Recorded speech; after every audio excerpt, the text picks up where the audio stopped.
রাম রাম বন্ধুরা, নমস্কার। আশা করছি তোমরা সবাই খুব ভালো আছো। বন্ধুরা, তোমরা যারা ইন্ডিয়া পোস্ট অফিস জিডিএস নিয়োগ 2025-এ আবেদন করেছিলে, তোমরা যারা অপেক্ষা করছো জিডিএসের নেক্সট লিস্ট অর্থাৎ জিডিএসের আগামী থার্ড লিস্ট কবে জারি হবে, তোমাদের জন্য কিন্তু গুড নিউজ। দেখো, জিডিএসের যে সেকেন্ড মেরিট লিস্ট অর্থাৎ গত যে সেকেন্ড লিস্টটা জারি হয়েছে, সেই সেকেন্ড মেরিট লিস্টের ডকুমেন্টস ভেরিফিকেশনের লাস্ট ডেট কিন্তু 6 মে। ওকে, 6 মে ডকুমেন্টস ভেরিফিকেশনের লাস্ট ডেট। আজ কিন্তু হয়ে গেল অলরেডি 5 মে, অর্থাৎ আগামীকাল পেরিয়ে গেলেই জিডিএসের সেকেন্ড মেরিট লিস্টের ডকুমেন্টস ভেরিফিকেশনের লাস্ট ডেটের প্রক্রিয়া শেষ। এইবার আসতে চলেছে তোমাদের আগামী জিডিএসের থার্ড মেরিট লিস্ট। আর এই থার্ড লিস্টটা তোমাদের কিন্তু খুবই শীঘ্রই আসবে। সেকেন্ড লিস্ট আসতে যেমন তোমাদের ফার্স্ট লিস্টের পর অনেকটা গ্যাপ নিয়েছে, কিন্তু সেই গ্যাপটা সেকেন্ড লিস্টের মাঝে থার্ড লিস্ট আসতে কিন্তু এতটা নেবে না। কেন নেবে না? কারণ তোমাদের জিডিএস নিয়োগের যে লাস্ট ডেট সেটা রেখেছে আগামী 30 জুন। আগামী 30 জুন তোমাদের কিন্তু লাস্ট ডেট আছে।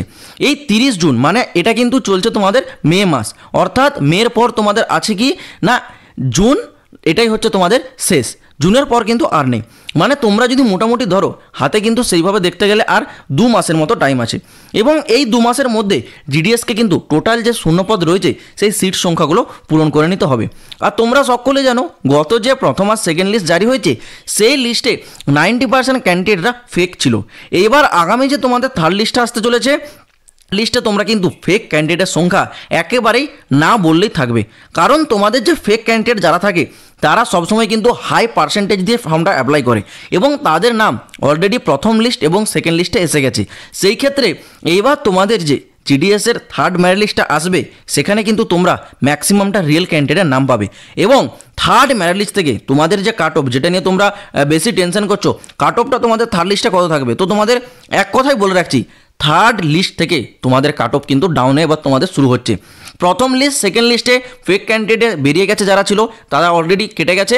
এইবার তোমাদের রিয়েল ক্যান্ডিডেটের নাম, এইবার রিয়েল ক্যান্ডিডেট যখনই নাম আসবে তখনই তোমরা কাট অফটা কিন্তু অনেকটা লো দেখতে পাবে, যেটা তোমাদের থার্ড লিস্ট থেকে শুরু হবে। যদি বলে রাখি থার্ড লিস্ট কবে আসবে, দেখো আগামীকাল 6 মে তোমাদের জিডিএসের এই সেকেন্ড মেরিট লিস্টের কিন্তু লাস্ট ডেট আছে। সেকেন্ড মেরিট লিস্টের লাস্ট ডেট পেরিয়ে যাওয়ার পর আগামী 5 দিন কিন্তু আরও সময়টা নেবে। 5 দিন কিসের জন্য সময় নেবে না, তোমাদের এই সেকেন্ড লিস্টে কতজন ক্যান্ডিডেট সিলেক্ট হলো, কতজন রিজেক্ট হলো, সিট সংখ্যা কত খালি রয়েছে, পরবর্তী কতজন ক্যান্ডিডেটের নাম জারি হবে, এই সমস্ত কিছু অ্যানালাইজ করার জন্য 5 দিন সময় নেওয়া হয়। এবং এই 5 দিনের মধ্যে যদি কোনো প্রকার হলিডে পড়ে যায়, সেই ক্ষেত্রে ডেট কিন্তু আরও এক্সটেন্ড হয়ে যায়। মানে সেই 5 দিনের জায়গায় সেটা কিন্তু 7 দিন বা 8 দিনও সময় লেগে যায়, যেটা আমরা আগের যে সেকেন্ড লিস্ট তার মাঝখানের গ্যাপটাই দেখেছিলাম, যেহেতু হলিডে পড়ে গেছিলো। তো এইবার সেরকম কোনো হলিডে নেই, সেই ক্ষেত্রে 5 দিন পর তোমাদের কিন্তু যে থার্ড মেরিট লিস্ট সেটা তোমাদের চলে আসবে। আনুমানিক আমি যদি ডেট বলে রাখি, তাহলে আমি সর্বোচ্চ ডেটটা বলে রাখছি, সর্বোচ্চ তোমাদের 15 মে। 15 মে 2025-এর মধ্যে জিডিএসের তোমরা যে থার্ড মেরিট লিস্টের অপেক্ষা করছো সেটা তোমরা অফিসিয়াল ওয়েবসাইটে দেখতে পাবে। ওকে, 15 মে 2025-এর মধ্যে যারা থার্ড মেরিট লিস্টের অপেক্ষায় আছো, আমি তোমাদের একটাই কথা বলবো, তোমাদের যে সমস্ত ডকুমেন্টস, তোমাদের সেই ডকুমেন্টসগুলো এক এক করে কিন্তু রেডি রাখো, না হলে লিস্ট জারি হওয়ার পর ডকুমেন্টস রেডি করার সময় পাবে না। সর্বপ্রথম সেটা হচ্ছে তোমাদের কি 10th-এর মার্কশিট। 10th-এর যে মার্কশিট সেটা তোমাদের অরিজিনালি লাগবে। আর দ্বিতীয় তোমাদের ইম্পর্টেন্ট ডকুমেন্টস হচ্ছে কাস্ট সার্টিফিকেট। যারা এসটি এসসি তাদের যে লাইফ টাইম কাস্ট সার্টিফিকেট সেটা লাগবে। ওবিসির ক্ষেত্রে যে সার্টিফিকেট হয় কাস্টের সেন্ট্রালের সেটা লাগবে। আবার যারা ইডাব্লিউএস আছে তাদের যে ইডাব্লিউএস ইকোনমিক্স ইয়ার মানে ফাইন্যান্সিয়াল ইয়ার্সের যে সার্টিফিকেট হয় সেটা তাদের লাগবে। এছাড়াও তোমাদের আরেকটা কি মেডিকেল সার্টিফিকেট, এটা কিন্তু খুব গুরুত্বপূর্ণ পার্ট।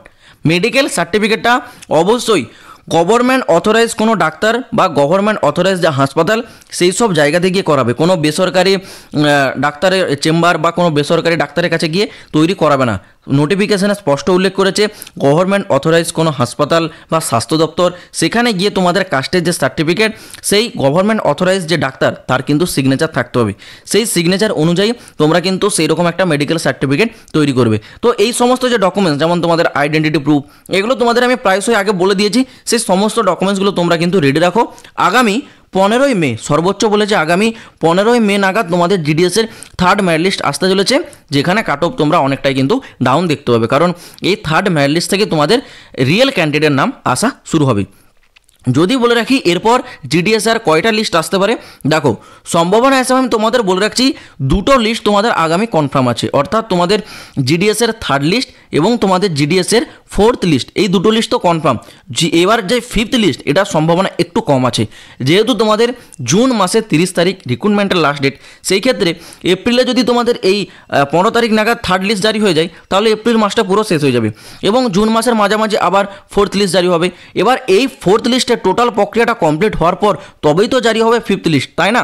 তো ফিফথ লিস্টটা তোমাদের সম্ভাবনা একটু কম আছে, কিন্তু তাও শূন্যপদ যদি খালি রয়ে যায় তোমরা ধরে রাখো 30 তারিখ, ওকে 30 জুন যে তোমাদের লাস্ট ডেট আছে, এই 30 জুন নাগাদই কিন্তু তোমাদের হয়তো দেখবে ফিফথ লিস্টও আউট হয়ে যাবে।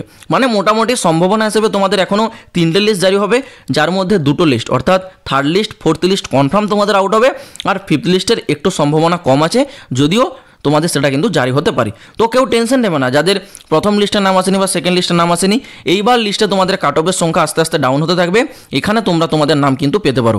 তো তোমরা একটু ধৈর্য ধরো, যখনই এই জিডিএস সংক্রান্ত কোনো প্রকার আপডেট আসবে তোমরা অবশ্যই কিন্তু এই চ্যানেলে পাবে। যারা এখনও এই চ্যানেলটা সাবস্ক্রাইব করোনি চ্যানেলটাকে অবশ্যই কিন্তু সাবস্ক্রাইব করে রাখো India post office GDS related প্রতিটি লেটেস্ট আপডেট সব থেকে আগে পাওয়ার জন্য। তো চলো বন্ধুরা, আজ ভিডিওটা এই পর্যন্ত থাক, দেখা হবে আবার পরের ভিডিওতে নতুন কোনো আপডেটের সাথে। জয় হিন্দ, বন্দে মাতরম।